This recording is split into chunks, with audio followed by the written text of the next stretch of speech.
Hello, this is a little bit out of the ordinary for me. Normally I run advice on DMs and such, but I was having a conversation recently with a friend of mine and they asked me something which I thought was relatively simple and something that a lot of people knew. And it occurred to me that, of course I think that. I've played D&D for 3 to 4 years, so why would I not? Um, so in this video, I'm going to go over a couple of the simple keywords revolved around dice throws in D&D and just explain them in what I hope is a relatively simple way that you can understand. So, without further ado, let's go through each of them. First up is natural 20 or natural roll. Um, this is one of those things where the moment you know what it means, you go, oh, of course. So I'm going to roll in this chat box. Just put roll 1d20. There you go. I've rolled a natural 20. Well, what does natural mean in natural 20? Well, one of the things that can happen in D&D is you'll have modifiers for your dice. So here we go, 1d20 plus 5. So in this case, we've rolled a 12, but it's not a natural 12.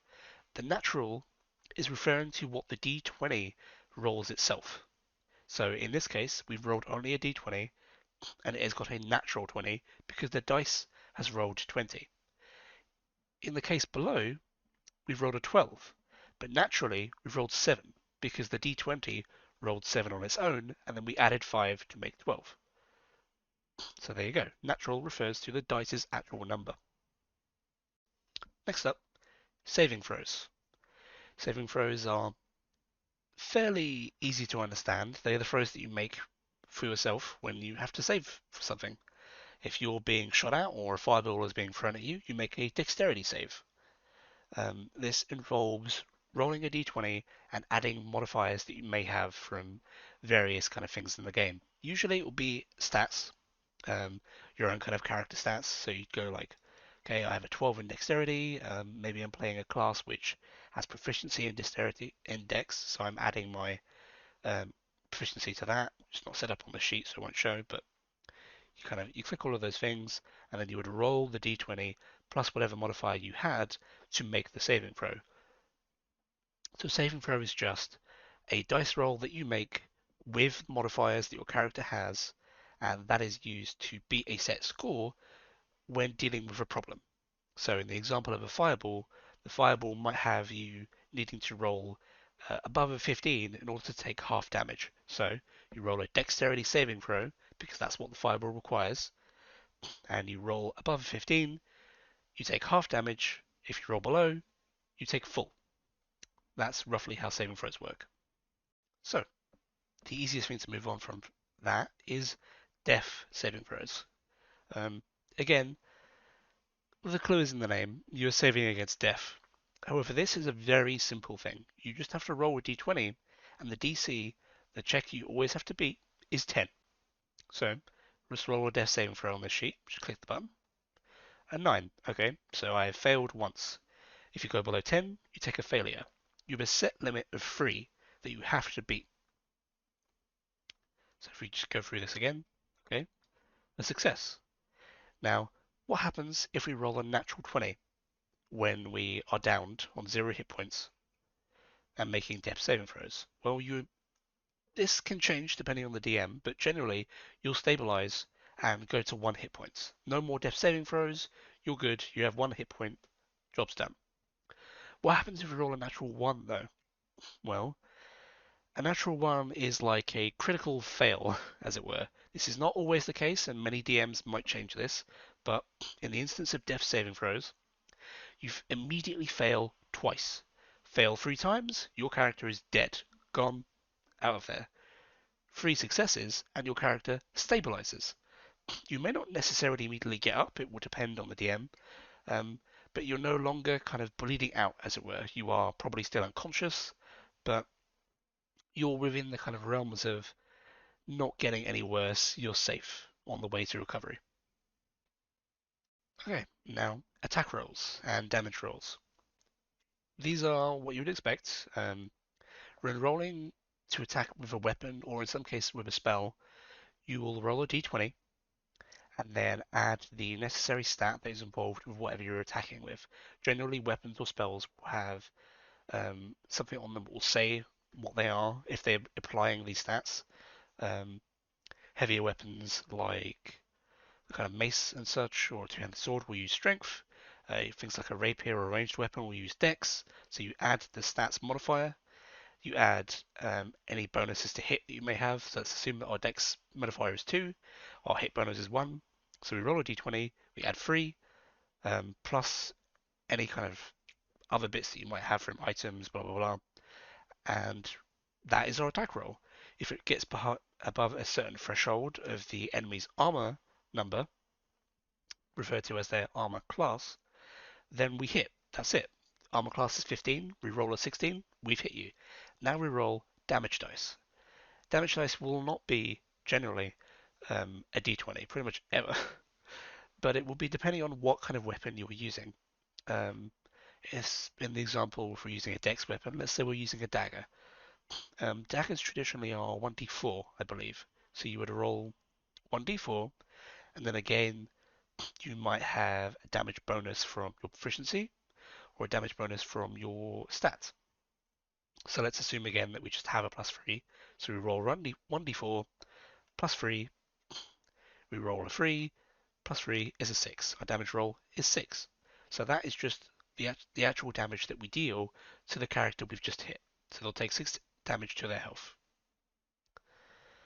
On top of all of this, with attack rolls and damage rolls, you can roll a critical hit. So that is when natural 20s come in. Or in some places for classes that have special bonuses, they can roll it on a 19. So let's say that you roll a 20. What happens? Well, this again gets kind of complicated because it will depend on the DM, but we're going to go with a simple answer for now and say we've rolled a 20 on our damage roll of 6. Well, we've crit. So on our critical hit, we've decided that a critical hit is double the base damage roll. So a 6 turns into a 12, and that is our critical hit. Um, Nothing other than that, really. Sometimes there are a couple of exception rules with critical hits where people might say that they always hit because natural 20s are like exceptional, um, or perhaps in checks you kind of learn something a bit more than you would otherwise. But these are always rules that are up to the DM. So if you're rolling a natural 20 and you think it's always a moment where you succeed, don't assume that without checking first with your DM. Natural 20 is not always the instant success. You do not always succeed on what you are doing.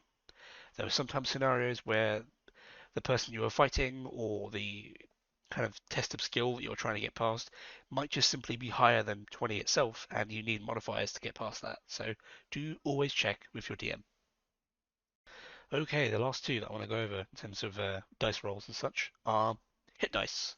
This is shown really easily on the sheet that I have in front of me. So hit dice are dice that you generally kind of use when you're taking a short rest.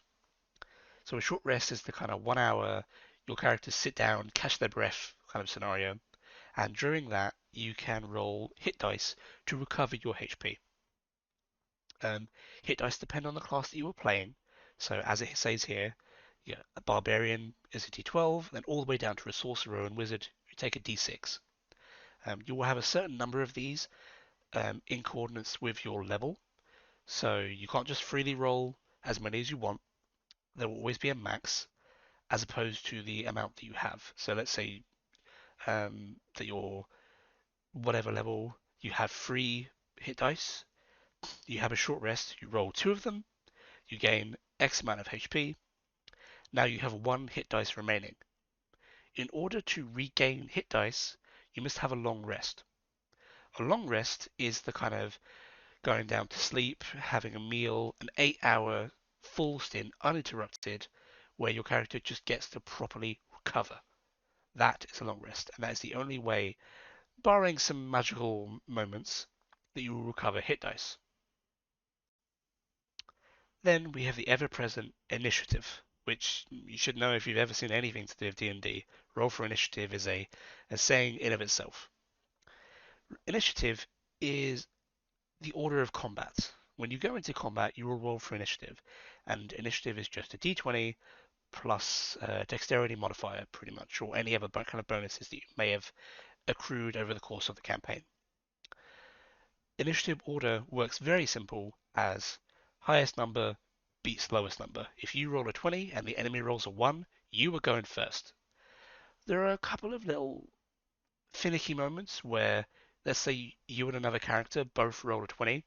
Um, the common way around that is for the character with the highest dexterity, the kind of highest reflexes, as it were, goes first. But you can, between players, maybe sometimes change that. You might decide that like one player wants to go first because of a certain order, but generally, once you have made that decision, that player always goes in that order. You don't get to just fill it around. Initiative order is, generally speaking, set in stone. But that's all for now. I really just wanted to go over a few keyword dice terms for various kind of easy things in D&D. Hopefully that's useful if you're a new player trying to get into the hobby. But thank you for watching. Again, if you would like to support me in any way, then please look down below. I have my Patreon and Twitter listed there. And hope to see you in the next video. Thank you. Goodbye.